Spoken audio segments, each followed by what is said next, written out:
Hi, everybody. Welcome to another episode of the Inner Frustum. This way.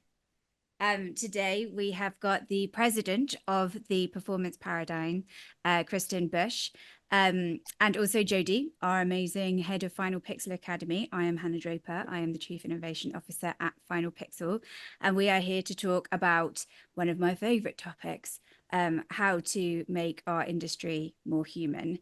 I'll let you introduce performance paradigm a little bit and what you do, Kristan. Well, thank you for having me today. I'm really looking forward to just chatting for a little bit. This is also one of my favorite topics. My name's Kristan Bush, and my partner Reggie and I founded Performance Paradigm 11 years ago. This is our 11-year anniversary. We're both former consultants, sort of from a large, massive consulting firm. And we looked around and said, you know, we think we can do this. We think we can help, and we think we can help more organizations than just the one. And so that's what we've been trying to do over the last 11 years. We're really a talent and culture consultancy, but we're very small. We often say we're a very small but mighty team. There's just a few of us, and we try to deliver these kind of outsized experiences relative to our size to really help organizations, teams, individuals, whatever that may be, really think about how they can recenter on how the individuals at their organization are feeling, how they feel like they belong, don't feel like they belong, and what they can do, to sort of warm the water around them, if you will, in terms of creating a different experience. So that's what we do. We go in and we try to create a shared experience, a transformative experience that on the other side, people sort of look at the world just a little bit differently than when they went in, so that the people around them are having a little bit of a different experience. We do that across leadership and high performing teamwork, high functioning teamwork, also belonging, diversity, equity, and inclusion. Really, all of those things that are talking about talent, that are talking about people, that are talking about the human experience inside of sort of these workplaces that we have all built. So that's the thrust of really what we try to do in little ways and big ways. And we do it across Fortune 10s, Fortune 500s, nonprofit organizations, cultural institutions sometimes. Really anybody who wants to try something different is where we like to play. Amazing. And we met each other because we came to your performance. It was kind of a performance. It was immersive at the Cannes Lions Festival this year. And that performance itself, it was like hitting a particular topic. I don't know if you want to discuss a little bit about that. Yeah, so we created a sort of a 2-day long experiential program called Examined Human pre-COVID, that we did for a couple of our clients. And then you fast forward, obviously a sort of full 2-day thing no longer happens during COVID. Fast forward, post-COVID, we started to do that as a 1-day experience. And then we had a lot of clients say, hey, we don't have a full day, but there's a conference scenario where we want to do this. Do you have something that's more like 2 hours? So we built this 2-hour immersive experience called Human to Human. And that we've delivered in a couple of different venues and forums in 2024. And the one that you saw at Cannes, we did what's called a Juneteenth edition. So Human to Human is kind of cool because depending on the setting we're doing it in, we can, sort of evolve the content a little bit to be perhaps more topically specific. And in this case, we were on this international stage, and the client we are super privileged to work with, which is Google, brought us to Cannes and brought us to CCDC, which is the Can Diversity Collective at Inkwell Beach. And really, those two partners together created this platform for us to really be able to share a 2-hour immersive historical look at the importance of Juneteenth, what it is in the United States, what people have really come through to be able to get to this point of celebrating that day, celebrating what that meant. We got to share a little bit about the historical significance and why it's still important that we're talking about these topics, why it's important that we're celebrating them and acknowledging them in our workplaces, and how that can really sort of lead to different outcomes in terms of the way people are feeling as they navigate their day to day. So we created this 2-hour version of Juneteenth edition. And the way we really do it is through not just training. So there's sort of, you could just call it training, but we really try to think about it as an immersive experience. And to do that, we use performance art, we use music, we use spoken word artists, we use visual art, we use storytelling, we use video and multimedia. We use audience engagement and sort of micro experiences that instead of being a one-way keynote, really tries to engage everyone that's there and sort of sharing this experience together and sort of hitting all of these different modes of learning so that everyone walks away with something that really sort of sticks with them and resonates with them, that perhaps inspires them to go do something a little differently, look through a slightly different lens, be a little less trapped in their own perspective as they're engaging in conversations. So that's the Juneteenth edition that you all experienced at Cannes this year. Yeah, and it meant that like myself and Michael McKenna, the CEO, were like, well, we're obviously going to have to go and talk to Kristen because of the values, aligned quite strongly. And did you find that you had lots of people coming up to you and wanting to explore, relationship together? Yeah, absolutely. It's really interesting because especially post-COVID, you find in those scenarios that so infrequently are people invited to sit down, to experience something, to perhaps put their phone down, close their laptop, think about what is your origin story? Where did you get your grit and gratitude from? How about you take 5 minutes and talk to another human about that perhaps you don't know and sort of build a connection and see what those similarities are. And just those simple things, while it doesn't sound like very much, we live in a world that does not provide that sort of space. So I think we find a lot of times people come up afterwards, and I find it twofold. I think it's, oh, that was so interesting in terms of I was engaged the whole time because of the multimodal approach, but also I don't remember the last time I took 2 hours or 6 hours or 8 hours to just sort of be in community and sit and learn and think and chat and grow and dialogue.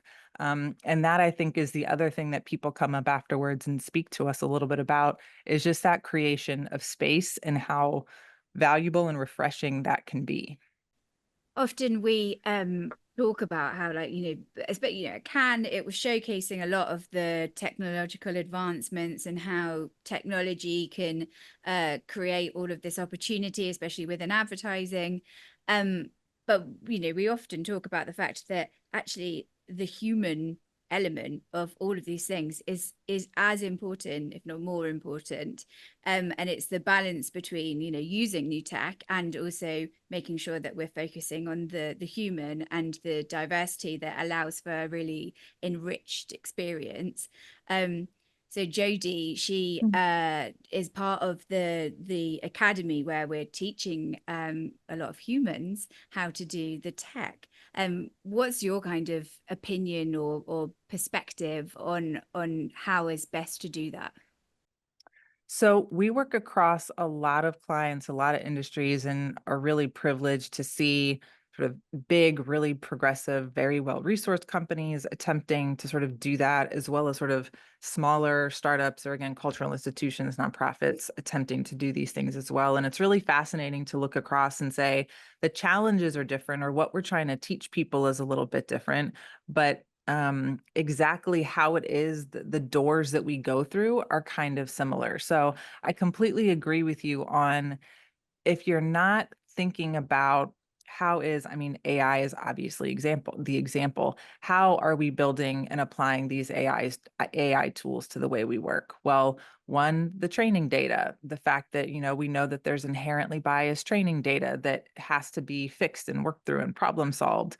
Two, the way we are asking folks at our organizations to apply those tools. Are we applying them in a way that is amplifying the problems that we already have, or are we applying them in a way that is allowing new points of view in so that we cannot repeat sort of the problems that we've had in the past with some of those situations? But none of it works if we just assume that all of this is going to be about like machine talking to machine. It's still the human imagination that's creating the use cases where these things need to be applied. It's the human imagination that's having the idea of some new piece of art that we want to create using these tools and have it not take 2 decades to do it, but 20 minutes or 2 hours or something like that. So I hear a lot right now, particularly in this space, but I think it applies to all tools, to all tech. You're using these things to enable human performance. You're not using these things to replace it.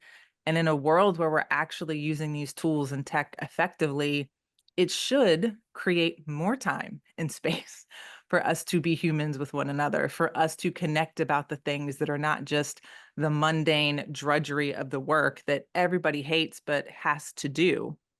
And art and work has evolved tremendously, over the last 150 years. There's a lot of things that we're not doing anymore that we used to take a lot of time to do. And I think we're at this next inflection point where we should be leveraging it to create more space for us to connect, for us to have the big ideas, for us to allow those accidental synergies to happen because, we're telling stories to one another. We're talking about where you come from versus where I come from and how we would apply that or teach that here versus there. And oh, then there's some happy accident that happens in terms of the way that we decide to move through that problem. And then all of the tech and all of the tools enable that collaboration and empower that collaboration, but they don't replace it.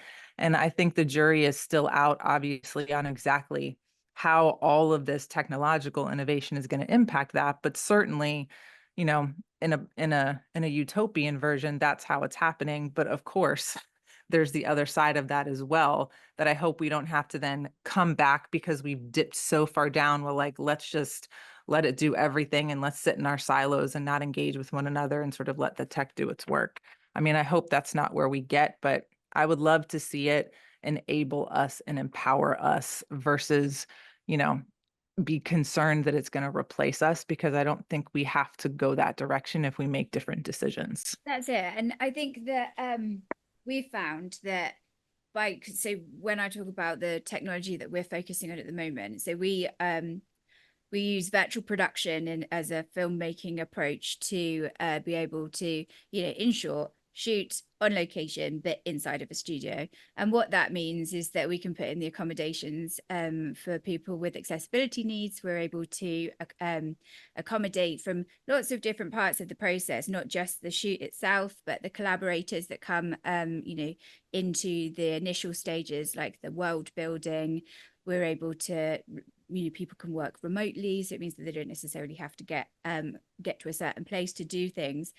So, for example, like we just had a Sky Kids commission, and we were able to take like a little boy with dwarfism to the Arctic, and a little boy that had prosthetic limbs to the beach, and we also had a little girl who has Down syndrome, and even that, like with this use case of the technology, it's not so with Down syndrome. There are some issues with imaginative play. They can mimic, but not necessarily. It's like with neurodivergence, like if you had a green screen and you said pretend that you're in the savannah and pretend that you're dancing around like a crab is a bad example because I don't think you get crabs in the savannah, but like a camel, it would be difficult. It would be, however, if you've got an environment that you can see, you're able to react to that, and you're able to be engaged within that in that circumstance. Despite having the barriers that have previously meant that a lot of different parts of talent have had barriers in getting into the film industry, and that's both in front of the camera and behind the camera as well. Like we find that being able to shoot on location but in a studio means that we can get crew that previously wouldn't have had the capability or capacity to get up to the top of a mountain. So that's a hugely enabling element that we focus on, and it means that we can, and it's huge when it comes to the perspectives and the enriched kind of pool of imagination that when you involve everybody. I was on a panel at the Children's Media Conference, and I was with a blind audio describer. Fern had made said a statistic of how of the population of those that identify as having a disability or an accessibility requirement, 82% acquired that disability as they grew up. And it really identifies the fact that we anybody really could come across a circumstance where they would classify themselves as being disabled, and that's a whole load of community that we need to be representative for. What have you found pre-COVID to post-COVID in terms of the reception of responsible corporations, responsible and social responsibility, of people reaching out to you, or you seeing there being more attention now being paid in the DEI, the sustainability, so that it's not necessarily a buzzword, but there are actually companies that are incorporating it into how they do work to retain talent, to find new talent, that's a really important part of the recruitment strategy. Yeah, it's been an interesting journey. So we've been doing this work, particularly if I sort of isolate for DEI, specifically. We've been doing this work as a firm, like I said, for 11 years, and then longer than that inside of organizations. And that's an interesting perspective for us to be sitting in, because it's not just thinking about it over the last year. We have a bit of an arc of time that we've been able to watch both our clients, former employers, whoever it may be, and then just sort of paying attention to the journey sort of the US and then also just the world has been on across some of these topics. And for us, there have been for a long time organizations that knew that they didn't have this right, knew that there was work that they needed to do, knew that they were sort of a legacy organization with an archetype of who could work there, who had access, who the policies and process and promotion pathways, like who that was built for, and really wanted to do better, both in terms of there's a moral imperative, but also we look at where demographics are going. There's places you need to start to get in front of in order to be relevant in 10, 20, 30 years if you want to stick around. So we've seen some organizations that have really been on that journey for a long time. Progress and sort of fits and starts and depends on who the leadership is and what that priority is for them. And then in the US, we had the murder of George Floyd in 2020, where obviously then you saw sort of a national awakening and interest in, oh my gosh, what are we doing? We have to do something. Those kinds of conversations skyrocketing for a couple of years. A lot of, particularly in corporate spaces, a lot of statements being put out, a lot of goals, a lot of budget, a lot of headcount, a lot of resources, and all I think in service of doing the right thing. And obviously, when you have that sort of a spike, some of that's going to be used well, some of that's not going to be used well. And at scale like that, not everyone is necessarily going to wind up in the same spot. The pendulum also, continues to shift back and forth. And we're now seeing for some organizations, a very stark pullback in their commitment to some of those things. Sometimes that's publicly, and there's a different narrative internally. And sometimes that is both publicly and internally in terms of the messaging that folks are getting. But I would say there are a lot of organizations that we see that are very serious about this and have maintained that consistent focus on all three. So we tend to think of it as equity first. What are you doing to set up your policy and process to enable you to retain and leverage this very, diverse group of talent that you ideally would want to have as part of your organization? What are you doing to make sure that you're creating a climate where people do feel like they belong, both in terms of the organization and sort of at that team level? So the way managers are actually managing a team. And then there's obviously the representation or diversity piece in terms of making sure that you're really thinking very broadly about where you're looking for talent, what those choices are, about making sure you're not going to the exact same school or the exact same source over and over and over again. And that's the only person who can succeed here. That's the only skill set who can succeed here. Or we must have a college degree. Do you really need a college degree for that role?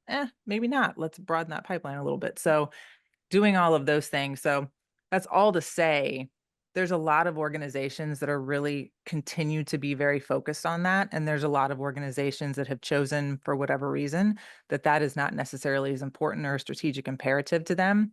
And, we think the ones who are looking at the demographics of the country, the demographics of the global market, are going to win if they have realized that they need to be able to serve a much broader population of consumers, buyers, whatever your end user is, whatever your end consumer is, the demographics are changing. And if you're ready for those moments, that means your diversity strategy is your sales strategy. It is your growth strategy. Your ability to have people at your organization who can speak to different markets, different consumers, different lived experiences. Those are the ones who are going to set you up for success in the future, both in terms of the products you create, in terms of the way you market them, the way you sell them, and the way you retain talent. So I think there's different journeys that these corporate organizations have been on. Some have been on it sort of quietly for a long time. Some it was sort of a flashbang and a bit performative, and others who really sort of did have an awakening and have doubled down on that.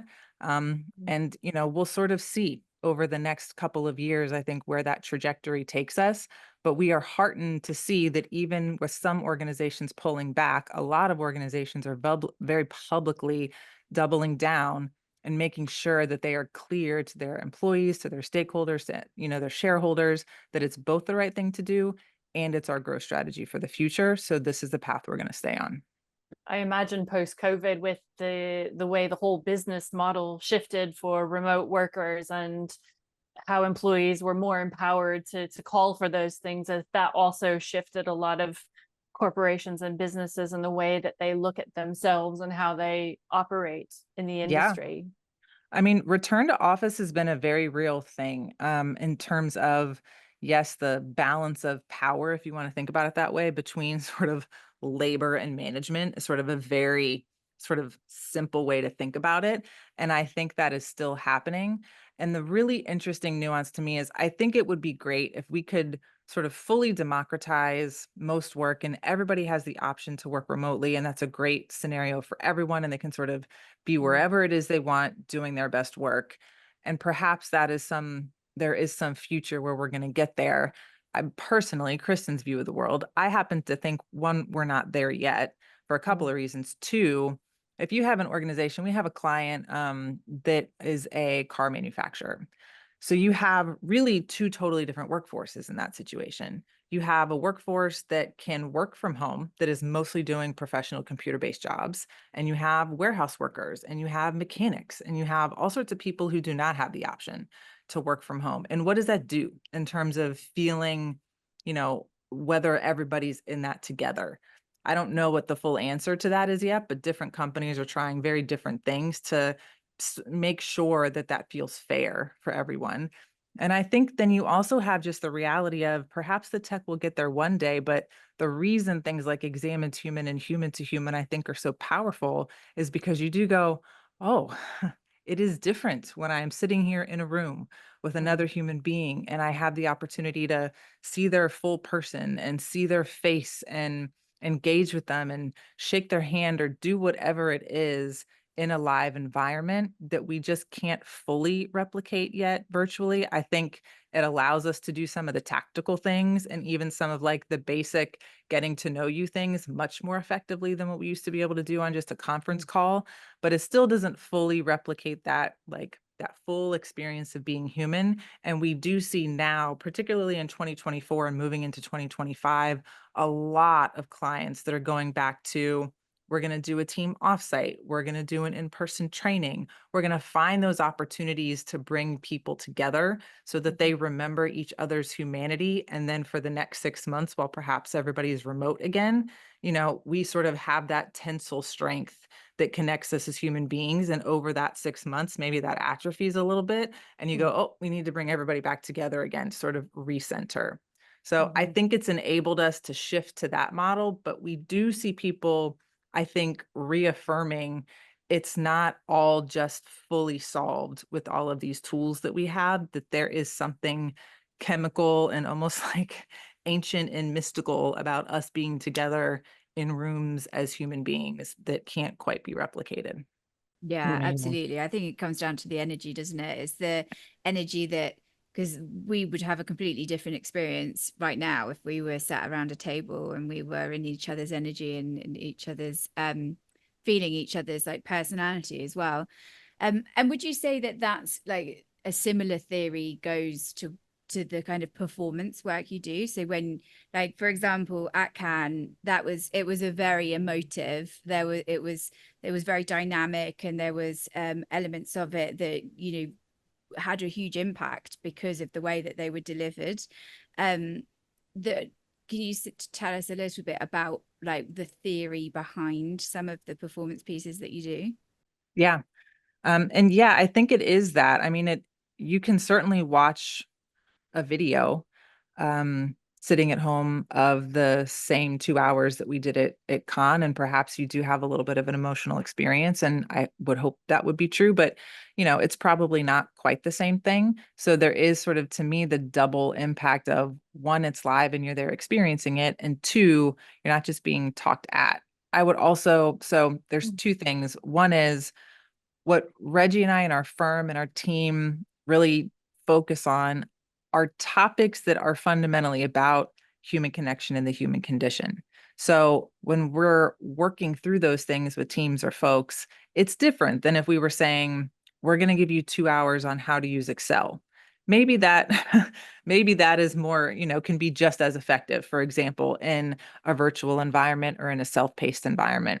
But when we're saying, let's talk about your origin story. Let's talk about your lived experience. Let's talk about what it means to step in somebody else's shoes and understand, when they talk about their ancestors, what are they talking about? That's a little harder to do, I think, effectively, fully in a virtual environment. And particularly if you think about the methodology we use. So there's a researcher named David Kolb who's done some really good research on this in terms of like how we apply knowledge. It's not just about having the information. Facts don't change our minds. They don't change our behavior. They don't foster empathy. If that was true, every single organization that had a diversity report, engagement survey would thoroughly have changed their process, and they don't. They have all the data that tells them that they have a problem and that they should do something different.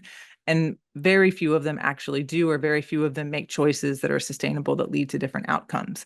So if you hold for that like just the information doesn't necessarily get us as human beings to change our behavior, what does? So our hypothesis and what the research shows is that it's really created through the transformation of experiences. The learning processes, we go through an experience, we reflect on it, we reframe how we're thinking, and then we have the ability and the choice to demonstrate a new behavior. And as adults who have like lifetime of learned experiences, that's like, I'm doing this a certain way, a certain way, a certain way over and over. That's kind of my learned behavior. Using the different modes like a really powerful song or a really provocative piece of spoken word art is sometimes what you need to get your brain to go like, oh, hang on, let me think about that a little bit differently than if I just gave you sort of a recitation of the history of Juneteenth or what that feels like. So that's the trigger for us that actually helps people walk out. And for me, I always think about it this way, like, what can we do that's going to have somebody walk out and make a different decision? Like, it's not that you're going to solve something tomorrow because you went through a training. Are you going to make one or two different decisions than you would have made before as you interact with another person? And that's where sort of the experiential learning methodology comes for us, is experience, reflection, reframe, new behavior.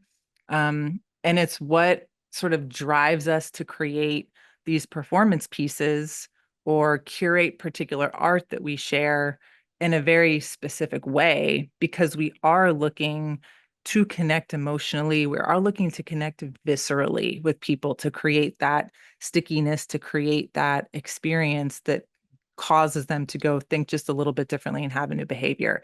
And so that's why we pick the sort of performance art that we do and the way we chose to share it. And again, it's a song, and then it's a spoken word artist with a video backing, and then maybe it's curating a piece of visual art from the stage. It's for me, my dad was a public school teacher for 30 years, and it's really the same concept of like change the size and shape of the ball every 20 minutes. Like that's kind of his methodology.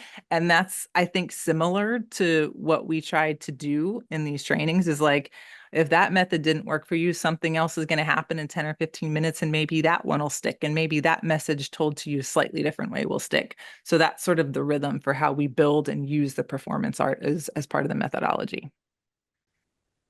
Amazing. And have you found that you've had more clients come to you over the last, because a kind of analysis that we've had is that brands are moving away from the concept of tick boxing. I'm talking more from like a well, both from like a casting, like when if for example we're doing a campaign, both from a casting of diversity and representation, but also from the team that we use, it's become way less about just make sure that you're like, just make sure you're doing it, and more about it needing to be done because it's our business to make sure that we are. It's become moral, but not just okay, well, let's tick that to say we've done it. It's become more passionate, I guess.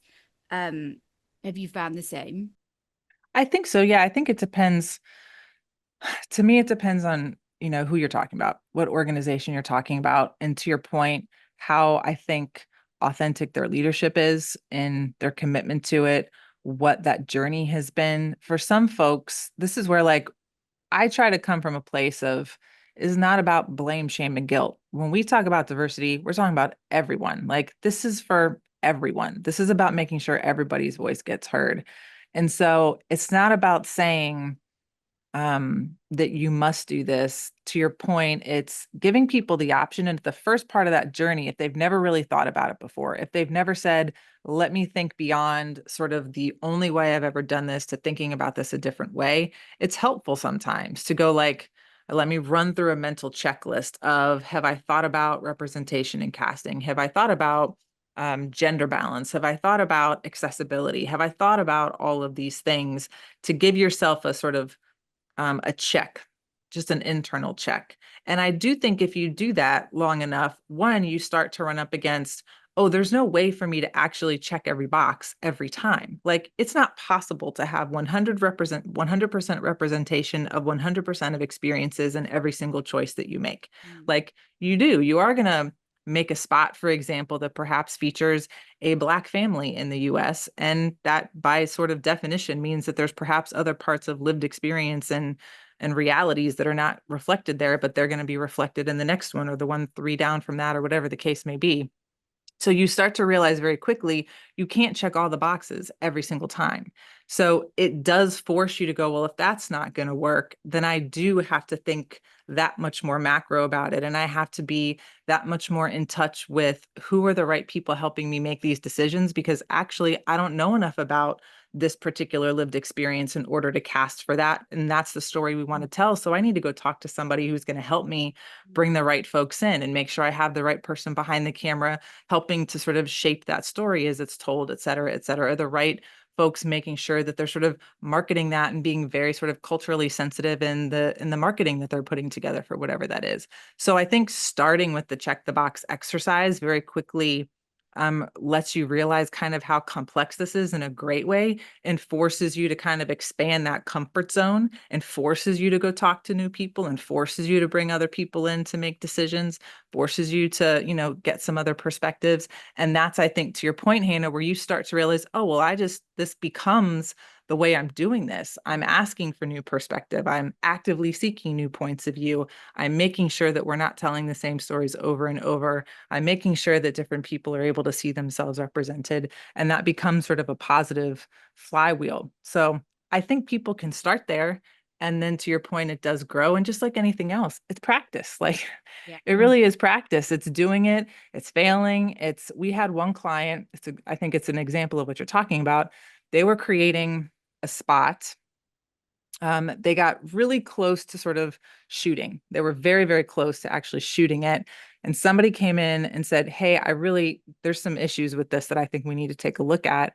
And what happened was the whole part of the process, they had sort of this spot that was talking about sort of a pet food, and it was featuring a white family. And at the very last minute, somebody in service of representation said, "Why don't we make this a Black family instead of a white family?" Also, this is not all about race. Like, extrapolate that to any dimension you want. This happened to be a Black family instead of a white family. But when you put the Black family into the whole creative that had been created, it didn't work. It had a lot of stereotypes in it. It just sort of felt icky. And somebody had to flag that at the very last minute and say, "Hey, this is a problem. I don't think we should move forward with this," et cetera, et cetera. They corrected, they redid the creative and redid all of it. But my point is, even when you check, that was an example of like somebody was attempting to check a box, attempting to probably do the right thing, got flagged and said, "Hey, don't love this. Can we rethink this?" And we have to take those moments and say, "Oh, that's super interesting. Hadn't thought about it. What a great learning. Now I know how to think about this a little bit differently in the future versus, the way I sort of processed it that first time." So I also encourage people, like, in doing this, you're going to make choices that are probably not going to always be the right choices, and be open to learning when that happens, because we can't all know everything about everyone and everything. We just can't. So we're going to make mistakes, and that's okay. And the more people you talk to, you're going to mitigate that, but then you're also going to just help yourself make better decisions in the future. Yeah, like the fear of mistake is a real thing. Yeah. Like it's conversations that I've had recently, from a perspective of disability. People don't want to offend. They don't want to say the wrong thing and then make you feel sad or upset, and I think it's a case of obviously being conscious of it, empathetic to it, but also asking. I personally, I've got relapsing remitting MS, and it doesn't, and there aren't huge accommodations that you need to put in place for me. But if you are doing your exercise to make sure that, so say for example, we when we have our crew, when we bring a part of our onboarding process for crew, is to check, do you have any accommodations? And just having that one question, opening up the conversation, means that people feel more comfortable to say, actually, yes, I, for example, have ADHD, or I have a form of neurodivergence, and X, Y, and Z will make me perform better. And then we can put those accommodations into practice. I think that the more that we speak about it openly and offer up opportunity to get information and answers, if people want to give them, the better the whole process is going to be. I think it's amazing though. I am watching the world. I mean, I say that like there's been some, we won't go into them, but there's been some very peculiar happenings in the world recently that just, I kind of like, peculiar happenings is really minimizing. But there has been some tough stuff in the world recently, which make you wonder whether we've gone back about 17,000 years. But in the landscape that we're working within, it does feel like there's been a lot of forward steps.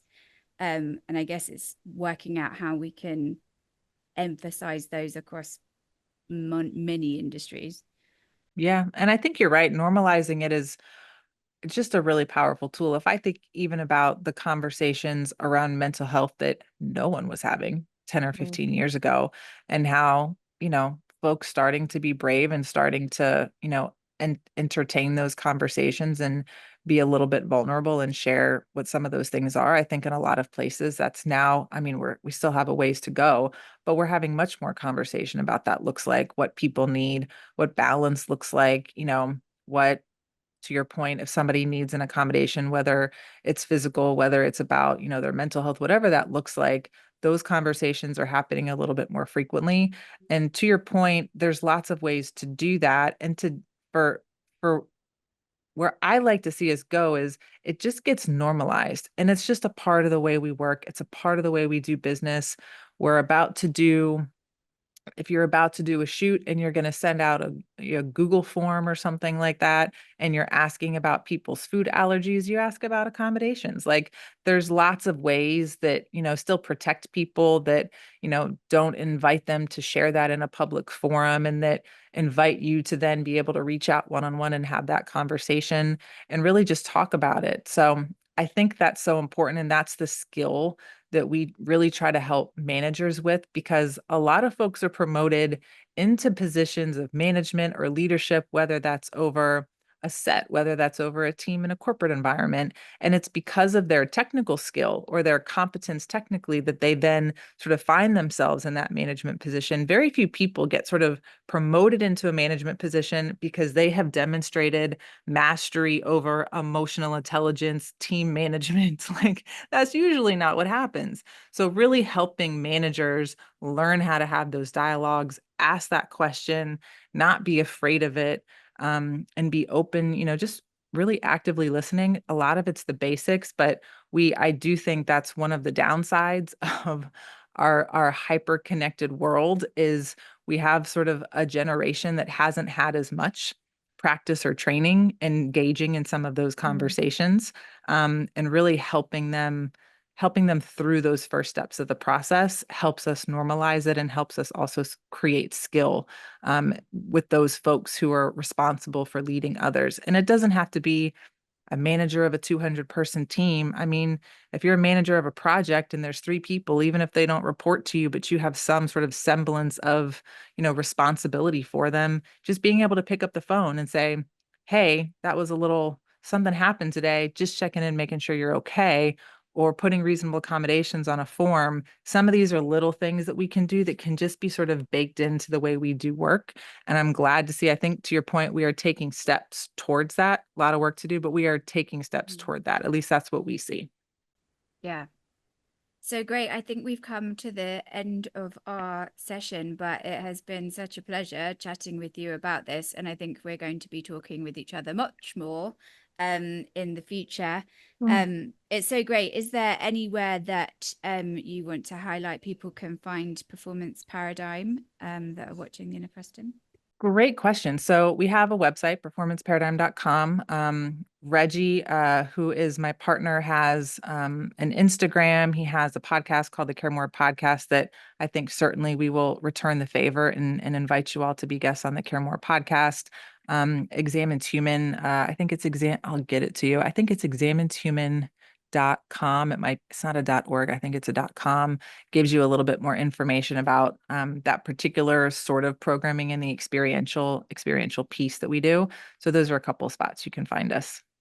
Perfect. Amazing. Amazing. Well, thank you so much. So great to chat as ever. Absolutely. Thank you for having me. It was lovely. Very informative. I think a lot of people will definitely take this to heart, seeing that it's happening.